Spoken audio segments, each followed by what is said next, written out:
al organizar una reflexión sobre su práctica, comienza a dar cuenta de ella.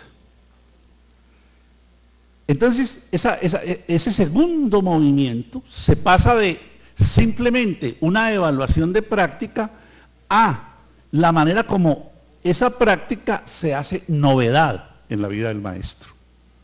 Entonces aparece un fenómeno bien interesante, y es que en muchas de las prácticas del maestro y la maestra que se hace preguntas, hay elementos de innovación. Es decir, que el maestro permanentemente, fruto de los problemas que se encuentra en su vida cotidiana, va generando no solo manera de resolverlos distintos, sino que al tener que resolverlos distintos y al encontrarse en la cotidianidad de la escuela, produce prácticas de innovación. Pero esas prácticas de innovación no se registran. Ese fue, por ejemplo, el intento de la Expedición Pedagógica Nacional. Y ese fue el supuesto de la Expedición Pedagógica Nacional. Las dos preguntas que se hizo la expedición fue: ¿existen otras formas de ser maestro y maestra? Y existen otras formas de hacer escuela en este país. ¿Cuáles son? Entonces, la expedición monta dos procesos. Uno, el viaje como propuesta metodológica. La capacidad de reconocer en el otro la diferencia. Por eso los que viajan son maestros. Van a las escuelas y las escuelas presentan lo que ellos consideran que es novedoso en lo que ellos hacen. ¿Y qué se encuentra la expedición? La expedición se encuentra, solo visita 192 municipios, de 1100 y algo que tiene Colombia en estos momentos. Y encuentra 3700 experiencias de innovación y transformación pedagógica, invisibilizadas porque o el maestro no la reconoce como tal, o porque en la pequeña comunidad donde vive, lo que le importa a ellos es hacer la transformación, no visibilizarse. Entonces allí surge una pregunta que hace el giro epistemológico, y es: ¿cuál es el fundamento de un saber que se basa en prácticas de innovación y de transformación? Es decir, hay un saber que es distinto, y es un saber que significa que las epistemes de la práctica tienen unas epistemes distintas a las del conocimiento disciplinar. Es muy interesante porque toda esta búsqueda se va haciendo en el mundo del sur, y ahí se encuentra con Foucault, el Foucault, cuando Foucault va a decir: no es lo mismo el conocimiento que el saber. El conocimiento pertenece a la disciplina y el saber pertenece a la práctica. Eso lo dice Foucault en uno de sus seminarios en el año 1973, pero ya en la década del 60 se venía planteando un poco en América Latina darle lugar a ese saber. Y entonces aparece un fenómeno epistémico distinto, y es que el conocimiento tiene una base teórica, pero además de que tiene una base teórica, tiene una base de experimentación. En cambio, el saber tiene un fundamento de práctica que busca la teoría de otra manera. Son dos maneras de buscar teoría. Y esas dos maneras de buscar teoría significa que mientras el conocimiento está buscando una episteme de lo universal, la práctica está buscando una episteme de la diversidad. Y se genera un primer elemento que es tensión y complementariedad entre lo universo y lo pluriverso. Y cómo hay prácticas sociales, por ejemplo la del maestro, que no se resuelve en la universalidad del conocimiento, sino en la pluriversidad de la práctica.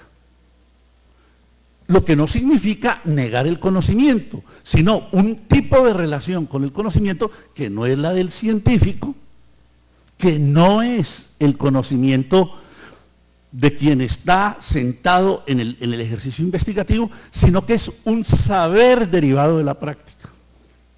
Y entonces, eso nos genera una segunda pregunta. Recuerden que la primera era, ¿cuál es el fundamento de ese saber que se produce en la práctica? Pero dos, ¿cuál es la reflexividad? ¿Y qué tipo de reflexividad es la que hace posible que se produzca saber desde múltiples prácticas? Es decir, no estamos frente a la misma reflexividad. No es la reflexividad de la investigación tradicional, sino que requiere otro tipo de investigación, otro tipo de organización. Paralelamente, un poco en la discusión del modo 2 de la ciencia, se venían planteando, Ilya Prigogine, Premio Nobel de Química, venía planteando la autorreflexividad como fundamento para poder construir ciertas formas de experimentación en química y en física. Y entonces, ahí aparece ese segundo elemento. La sistematización construye sistemas autoobservantes de reflexividad. Es una reflexividad que enfrenta la separación sujeto-objeto y construye sistemas autoobservantes. Y al construir esos sistemas autoobservantes requiere un camino metodológico distinto. Entonces, estamos primero frente a un fenómeno de saber derivado de práctica. Dos, necesitamos un nuevo tipo de reflexividad. Tres, necesitamos un camino metodológico propio. Y ese camino metodológico propio, entonces, comienza a desarrollarse retomando elementos y reelaborando elementos de otros procesos investigativos. Pero la cuarta pregunta es fundamental, y es, ¿cómo se producen las relaciones entre saber y conocimiento? Porque por algún momento comenzó en algunas de las discusiones, comenzó a plantearse algunos que simplemente comenzaron a desechar el conocimiento en un planteamiento bastante populista y a negar el conocimiento en vez de construir la tensión y la complementariedad entre esos dos procesos. Por eso entonces, en ese momento, la sistematización comienza a ser una forma de investigar las prácticas.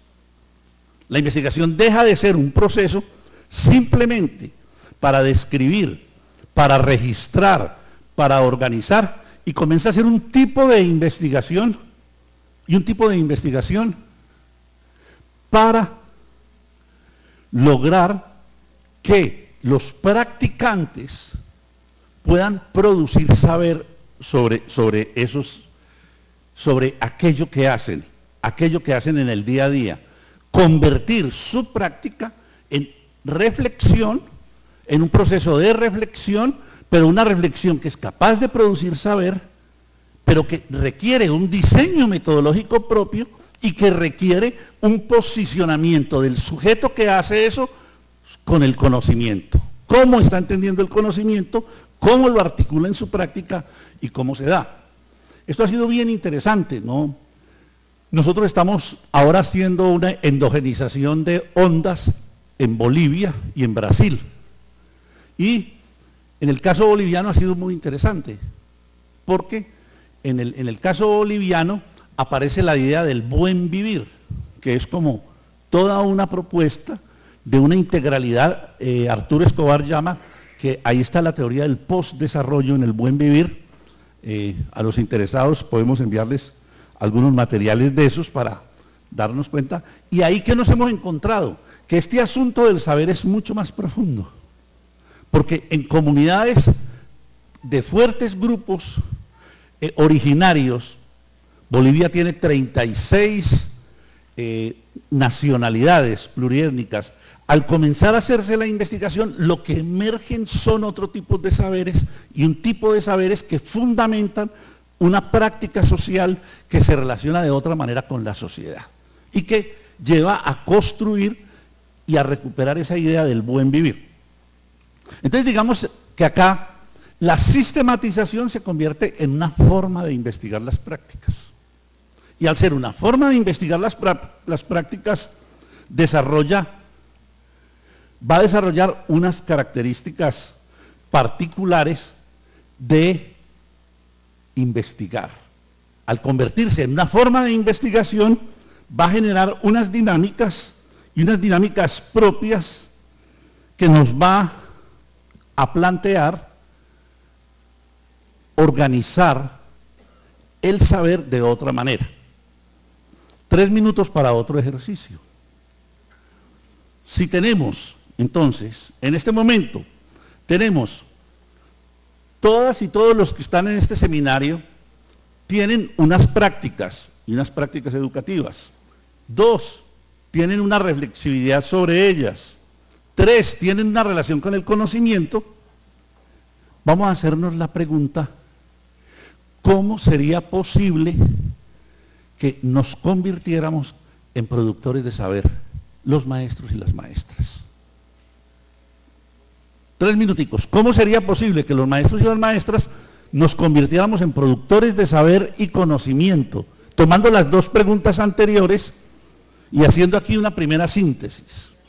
Vamos, 3 minuticos. ¿Qué debemos hacer maestros y maestras para convertirnos en productores de saber y conocimiento?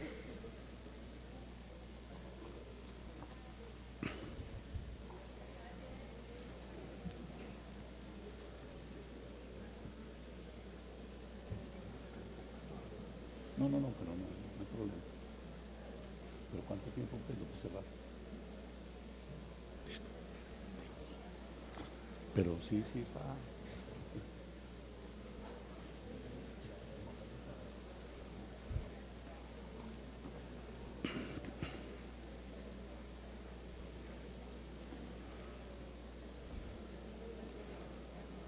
Bueno, aquí les voy a dar, con lo limitado del tiempo, pero les voy a dar 5 minutos para las intervenciones de ustedes en este momento. Vamos a tratar, juntando esos 2 elementos y este tercero, vamos a tratar de plantearnos esta tercera pregunta que hemos organizado. Por ahí está el micrófono, quienes quisieran compartir un poco lo que han hecho de la reflexión de las 3 preguntas. Hola. De cara a la reflexión que hemos ido organizando. Hola. ¿Quién?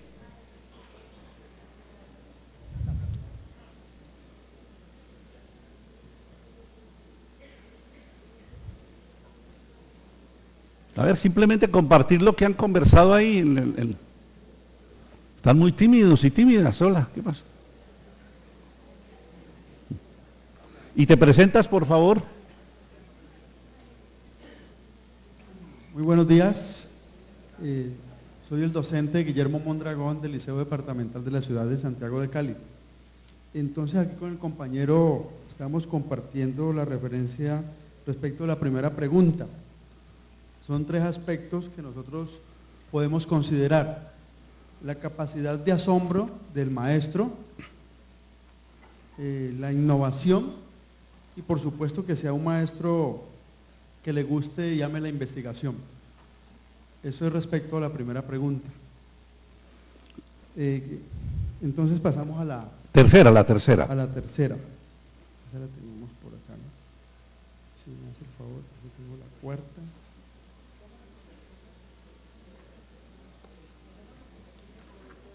Sí. Aquí el compañero me complementa. ¿Cómo sería posible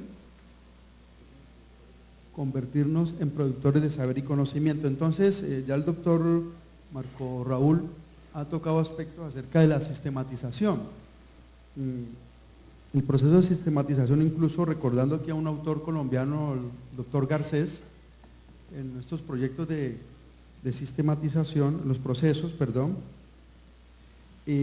recoger esas experiencias y que el maestro empiece a escribir, porque la verdad, decíamos aquí con el compañero, con el colega, tenemos trabajos hechos al interior de la escuela, tenemos algunos proyectos, pero no los divulgamos, no los socializamos, incluso con los padres de familia, en los consejos académicos, en los consejos directivos. Entonces, a veces como que nos da temor mostrar un poquito más, por eso de que se habla a veces del bajo perfil. No mostramos nuestros productos, nuestras producciones. ¿Alguien más? Por acá la profe. Y allá. Ahí está el micrófono.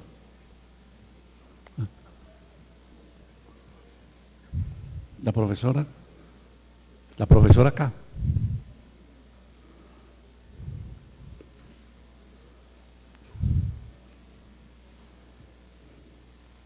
Buenos días, mi nombre es Lady Joana, profesora de matemática del Colegio Hebreo. Yo pienso, respondiendo de cómo es posible que nos convirtamos en productores de saber y conocimiento.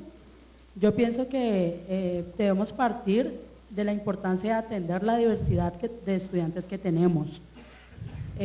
Muchas veces el sistema no nos permite esto porque tenemos que arrojar unos resultados, porque en el ICFES nos tiene que ir muy bien, pero cuando empezamos o aprovechamos los contextos que ya habiendo caracterizado a nuestros estudiantes, y atendemos esa diversidad desde nuestro saber, podemos convertirnos en productores de saber y conocimiento, porque estamos logrando que nuestros estudiantes lleguen o alcancen los contenidos que el sistema nos pide de una manera diferenciada, pero llegan a ellos. Bueno, gracias. ¿Alguien más? ¿Sí? Mi nombre es Roberto Rodríguez, de la institución educativa Joaquín de Caicedo y Cuero. Junto con la compañera, vemos que los requisitos que debemos tener para ser productores del conocimiento serían los siguientes. Primero, dejar de ser rutinarios en nuestras prácticas docentes. La rutina nos está matando. 2, dejar el miedo e innovar en nuestro quehacer cotidiano, porque a veces por miedo no innovamos. Tercero, estar prestos a una apertura al cambio. Y cuarto, registrar los productos que realizamos, porque nosotros como docentes hacemos muchas cosas, pero no registramos lo que hacemos.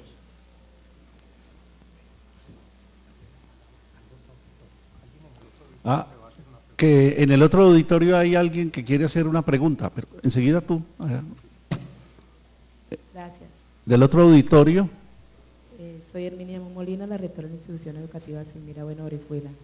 Aquí con el equipo de mi institución llegamos a la siguiente conclusión, que tenemos que empezar nosotros a romper paradigmas para poder aceptar los cambios tecnológicos que nos están en este momentico, que están en nuestro sistema. Y además para poder nosotros innovar y crear y dar a conocer lo que estamos haciendo desde cada una de nuestras prácticas pedagógicas que adelantamos al interior del aula, y compartir igualmente con todos los maestros para que allí se vaya creando ese trabajo colaborativo y que todos nos podemos apoyar y aprender todos de todos. Gracias. Gracias, Marco Raúl. Mi nombre es Ignacio Cadena y junto con otros colegas que han participado, venimos de la Secretaría de Educación Municipal en representación de las instituciones educativas oficiales. La pregunta que me genera esta inquietud va orientada, Marco Raúl, al hecho de que desde el proceso de estandarización que comenzó más o menos entre el 2002-2003, se ha venido generando una tensión entre la gestión que el maestro tiene que hacer en el aula de clase, con los formatos que muchas veces no consideran al mismo docente para su elaboración. Es decir, equivocadamente se le ha entregado como la facultad, entre comillas, a un grupo privilegiado de personas en ese modelo que tú mencionabas al comienzo, que no funcionó cuando se llevó a un ambiente cultural y geográfico totalmente diferente, que pretenden desconocer que esos maestros de aula tienen muchos saberes como tú enfatizaste y que ellos deberían ser en primera instancia los que hiciesen las propuestas de elaboración de los formatos que les permitiesen desarrollar su práctica pedagógica. Entonces, ¿cómo hacemos? Porque si hay muchos maestros que tienen experiencias significativas y hacen unos buenos trabajos en el aula y vienen incorporando ya las TICs, pero esta tensión entre la gestión a través de los formatos y la pedagogía impide que precisamente esas buenas experiencias se socialicen y que se vayan creando, como tú lo dabas a entender, secuencias, digámoslo así, o de pronto esbozos de modelos pedagógicos que respondan a lo que los docentes están haciendo en clase y con lo cual muchos otros nos identificamos. Entonces, bueno, ¿cómo superar esa tensión, gestión, práctica pedagógica? Bueno, no va a poder dar más la palabra por problemas de tiempo, pero creo que aquí hacemos el giro. Es necesario, para darle paso a la sistematización en las instituciones educativas, hacer un giro.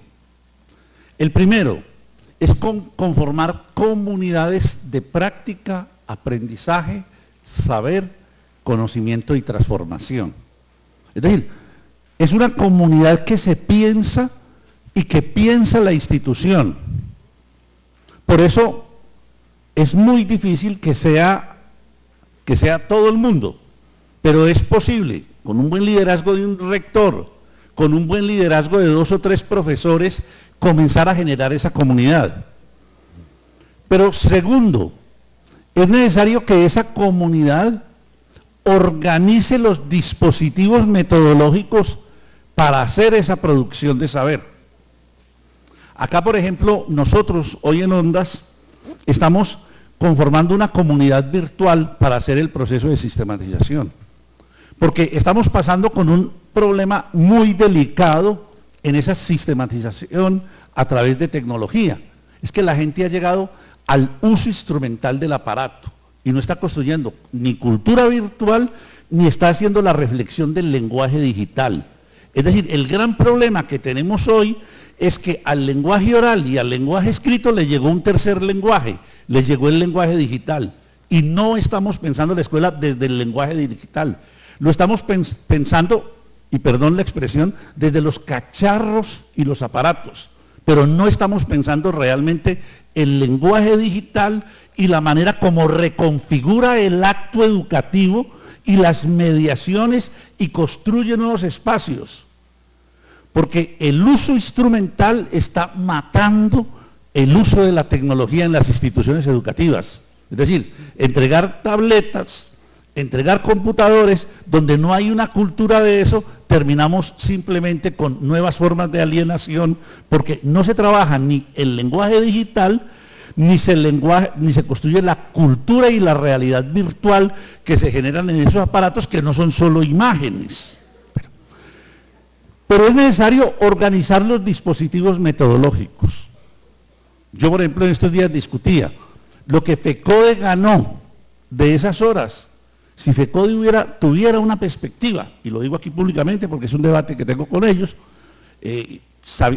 haciendo la claridad de que es necesario construir sindicato para poder defender los derechos de los maestros, pero ese tiempo que se ganó se debió haber ganado para el trabajo pedagógico en la institución educativa, para hacer este trabajo de sistematización con una propuesta clara, con una propuesta de las instituciones, de que el maestro salga de los formatos. En Bogotá llenan 42 formatos mensuales los maestros, y uno dice, ¿a qué horas van a poder pensar esa es realmente su práctica pedagógica y educativa? Entonces es necesario construir las comunidades, pero esas comunidades necesitan organizar dispositivos metodológicos. Por ejemplo, es necesario que el maestro y la maestra comiencen a llevar un diario de campo sobre su práctica personal. Y un diario de campo orientado a que dé cuenta de esas transformaciones y esas modificaciones. Vamos, para ir cerrando, vamos a ver un video. Y muestro ese video un poco porque ustedes van a poder encontrar la reflexión de esa maestra de Ondas que está saliendo en la revista de Educación y Ciudad, está saliendo la reflexión de esa maestra, porque esa maestra, al tomar la práctica de los niños, al introducir la investigación, ella diseña su proceso de sistematización de lo que los niños hacen. Y entonces la maestra se convierte en productora de saber sobre la investigación como estrategia pedagógica. Vamos a ver este video para ir cerrando. Mi nombre es Joan Alejandro César Rojas, tengo 9 años, vivo en el municipio de Tutazá, del departamento de Boyacá. Aquí no hay trancones como en Bogotá, y en cambio aquí lo que pasa es que hace un poco de frío.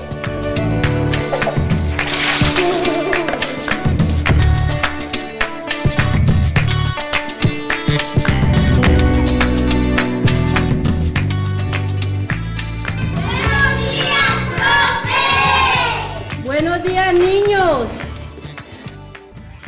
En el 2008 nosotros hicimos una lluvia de preguntas. Yo, profe. Bien, ahorita, ¿qué quieres saber? Yo quiero investigar sobre a dónde va el agua. Yo quiero preguntar sobre los rayos del sol. Profe, yo quiero investigar por qué a Tutazá se le conoce como los tiestecitos y no hay un tiesto que mostrar. A partir de esa pregunta nació la inquietud de organizar un proyecto de investigación. Fue como la puesta en marcha de enseñar a los niños a investigar. Nosotros investigamos con los abuelos, con el alcalde, con los jefes de núcleo. Cuando Simón Bolívar pasó por Tutazá, en el pantano de Vargas, se encomendó a la Virgen de los tiestecitos. Entonces, por eso es que a Tutazá se le reconoce como los tiestecitos. Entonces, nosotros nos investigamos muchas cosas, hicimos encuestas con la comunidad. ¡Buenos días, don Chepito! Bien, ¿qué más, doña Albina? Buenos días. ¿Por qué en Tutazá ya no hay nadie que haga los tiestos de barro? Yo no sé, porque ya se acabó la gente antigua que había, y ahora la juventud no hace eso. ¿Les gustaría que se rescatara la tradición de los tiestos en Tutazá?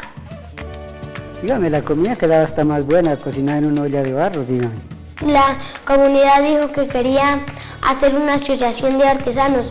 Entonces nosotros hicimos una asociación, le dijimos al alcalde, él nos mandaba a los señores de la Humata para hacer los formatos, para poder hacer la asociación. Averiguamos con la comunidad, nos dijeron que la señora Isabel de la vereda de Tuaté nos podía enseñar a hacer los tiestos, nosotros queríamos hacerlos. Buenas tardes, señora Isabel. Buenas tardes, siga para adentro. Doña Isabel, estuvimos investigando y nos dijeron que su merced sabía de esto y queremos que su merced nos cuente. Pues bueno, niños, entonces, ¿cómo los felicito que ustedes hayan venido a rescatarlo del barro? Porque en realidad ya no queda quien trabaje aquí en la vereda. Eso viene de nuestros antepasados. Yo les voy a contar, hace 50 años que estoy trabajando el barro. Y pues de eso he vivido. Doña Isabel, nosotros queremos aprender a hacer los tiestos de barro. Niños, ¿qué les parece si invitamos a doña Isabel a la escuela para que nos enseñe el proceso de la elaboración de los tiestos de barro? Claro, con mucho gusto. Yo iré a enseñarlos. Sí, niños, yo voy a enseñarlos. Buenas, niños.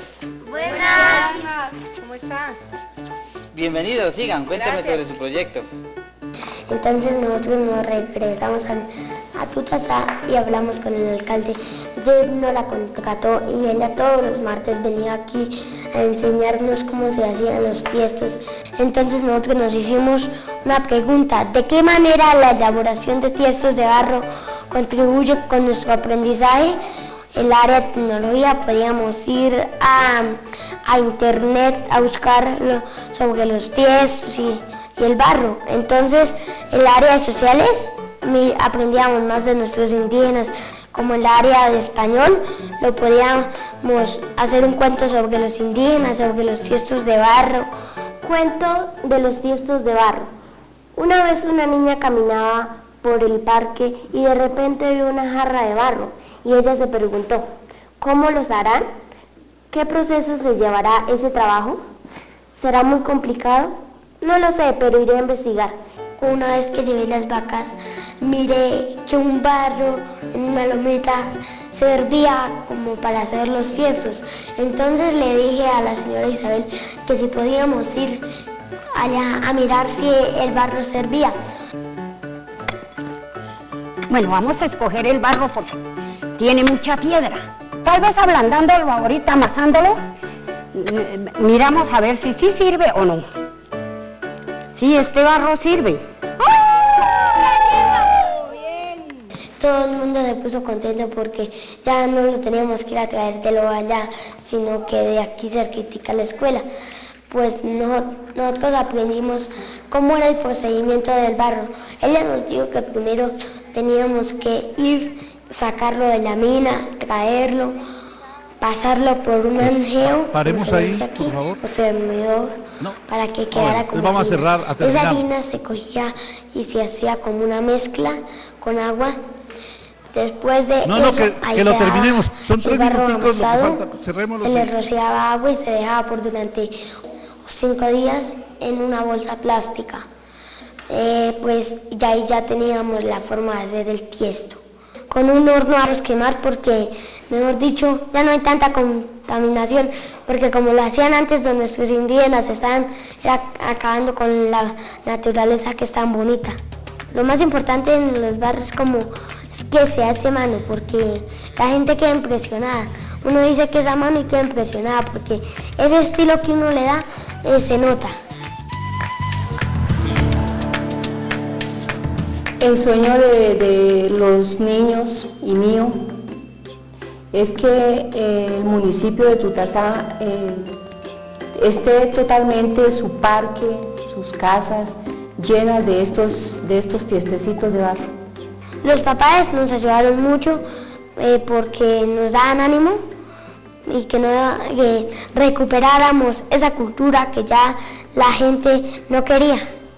Yo de pronto me tendré que ir y me gustaría que las autoridades, la comunidad no dejara acabar de esto que es tan bonito.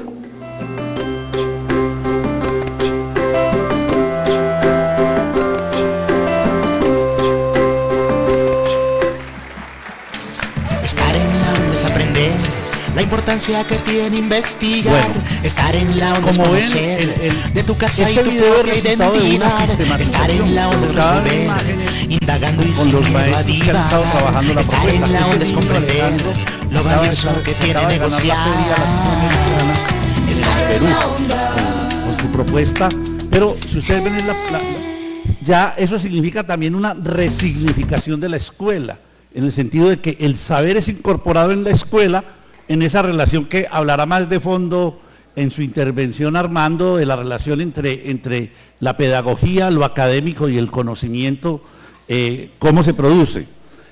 Yo quisiera cerrar, hay un texto sobre esto para los que quieren profundizar de sistematización, que se llama La sistematización empodera y produce saber y conocimiento. Quiero terminar con una cita del mejor maestro finlandés, para que nos demos cuenta la importancia de estos procesos. Dice este maestro, comillas, la red del profesorado investigador ha sido muy importante para mí a lo largo de mi vida. He tenido oportunidad de conocer a profesores investigadores en una variedad de situaciones, me he familiarizado con su propia investigación y con su investigación basada en su trabajo, y también he aprovechado la posibilidad de compartir mis experiencias en las páginas de la revista del profesor investigador. Durante mis estudios, el ambiente de la red de profesores investigadores me ha proporcionado su estímulo para investigar profundamente sobre mis propios estudios y mi propia acción educativa, así como sobre mi crecimiento profesional como profesor de una escuela rural. Con la ayuda de estas oportunidades, he intentado desarrollar mis estudios y mi plan de estudios personalizado, centrándolos todo lo que he aprendido en la escuela rural. Muchas gracias.